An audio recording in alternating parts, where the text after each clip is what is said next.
బాగున్నావారా? ఏం బాగలేరబ్బా స్వామి. ఏమిరా? అయ్యో ఏరవానికి లెక్క ఇప్పించింటే వాడు నల్లా తిప్పలు పెడతాడు రబ్బా స్వామి. ఎవర్రాడు? ఎవడు ఉన్నాడు?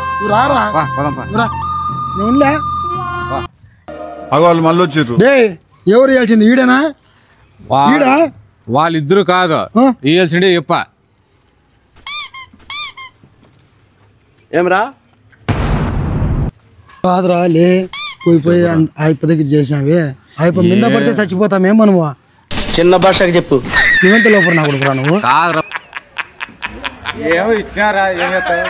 ఏరా డబ్బులు ఇవ్వాల్సింటే రౌడీలు పిలుస్తారు నువ్వు. నేను ఎవరు చదవమే మీరు